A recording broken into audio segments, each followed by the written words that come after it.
Ahem. Olivia Stadler, you goat-faced bucktooth 3 disguised as 7. Who the fuck let you out of your stable? Clippity clop clop, clippity clop clop. That's the sound of Olivia bombing another show. Ooh-wee. Olivia looks like someone punched out all her teeth and then tried to put them back in with oven mitts. Give it up for Bryan, everybody. Are This is you? one. What? Yeah, We're doing 1-to-1, right? Give it up for Bryan, everybody. All right. I love lesbian comedians. Okay. Look at us up here together. We look like the first 2 eliminations on America's Next Top Model. Honestly, Bryan, you do have my ideal BMI. Is that, what's your secret? Anemia or bulimia? Anemia or bulimia, in case you missed it. It's pretty good. Okay, your turn. Olivia used to rely on her youthful looks to get ahead in comedy, but now that those have faded, she complains to get her way. She has the same trajectory as a soccer mom, only no one's stupid enough to come inside of her.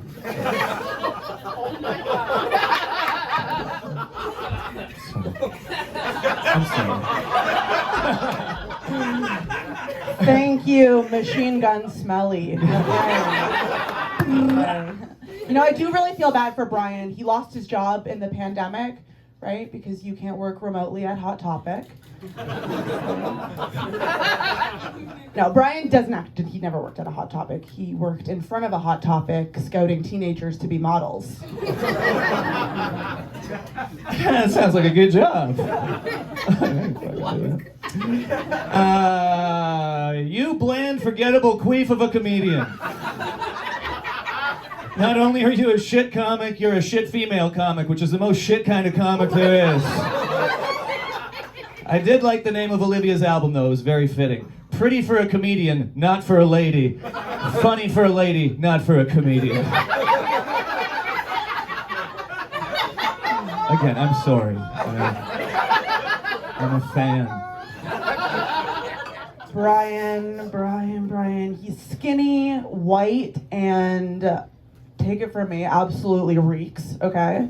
It's kind of like a cigarette, right? I guess you are what you eat. Vitamin C in them and shit. Olivia once got hit on by controversial comedian Chris D'Elia. Yeah, luckily she narrowly escaped his clutches because he's into young, hot women and she's a dirty old whore.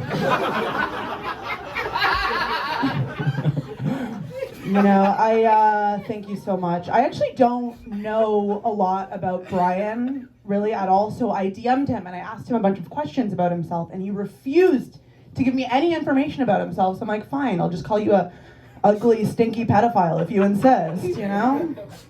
And I don't even think Bryan's that much of a pedophile, even, you know? Like, I haven't heard of him lurking around any schoolyards. But he does remind me of a school library because he's boring and filled with other people's ideas. And also because he sort of looks like the midway point on an Animorphs book cover, you know what I mean? Just like morphing into a lizard. Okay, your turn. I don't know what to say. That's good. I'm pretty lizardy. I get it. Okay, let's go.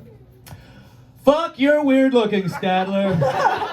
You could hang a diploma between those fucking eyeballs. You are either the ugliest hot girl I've ever seen or the hottest uglier girl I've ever seen, and I can't tell which because I'm too distracted by the smell of that green room toilet you call a pussy.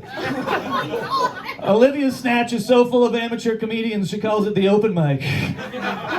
Comedians have to pick a number to see in which order Olivia gives them chlamydia in. And she still can't get booked there. Oh my God, thank you so much. Bryan, I do know one thing about him. He actually quit drinking a few years back, which is great. Good for you, you know, as long as you're still drinking, you're insured. Those little health drinks. Yeah, rumor has it, the reason he had to quit drinking is because he has anger problems. Anger problems. How does someone who has to take an iron pill just to get into a fight on Twitter produce enough testosterone to get him have anger problems? I don't get it. It's like, take it math. It's math. It's math. Okay, we got it. But seriously, Bryan, from one nasally anorexic to another, I really think you might just be hangry, you know? I'd buy you a bagel, but I feel like you would just stick your dick in it and start screaming. I mean, yeah, I wouldn't do that. That sounds like fun. Okay, that's it. We're done. All right, thanks. Give it up, folks!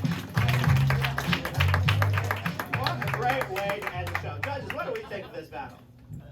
That was probably the best battle of the night. Like, it was just so damn fun, and like, not just me, but I feel like everybody had a lot of fun because you guys were both so brutal, and it was some of the jokes went places you didn't really think they were gonna go, but like it was beautiful. Like, Yeah. Those sonnets and Bryan wrote like pages. Yeah, fucking well prepared. Well prepared.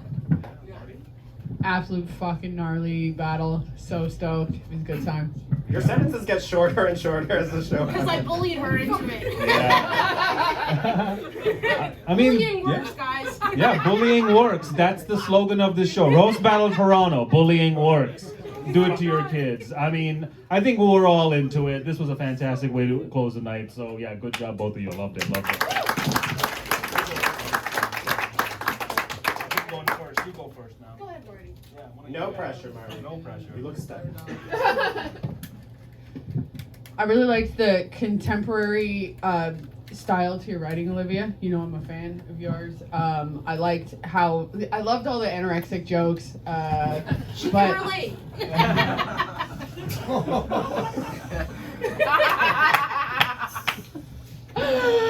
I gotta give it to Bryan though. Just a little bit more writing, just a little bit more attack. Oh, I'll be the tiebreaker this time. Okay. We're assuming there's a tiebreak. I thought it was really good. Everybody, like, you guys went toe to toe, but I think for me, Bryan was a little bit more shock worthy, and like, yeah, I think Bryan. Yeah? Yeah. Okay, well, so now nobody can accuse me of having any bias. So, yeah, I guess Bryan won this one, guys. There you go. Bryan's the winner. All right, guys. Take your dogs for Olivia Stadler, your winner, Bryan. Oh, Marty. I'd like to thank you all, and I'd like to thank whatever pills Marty's on. Thank you. Have a good night.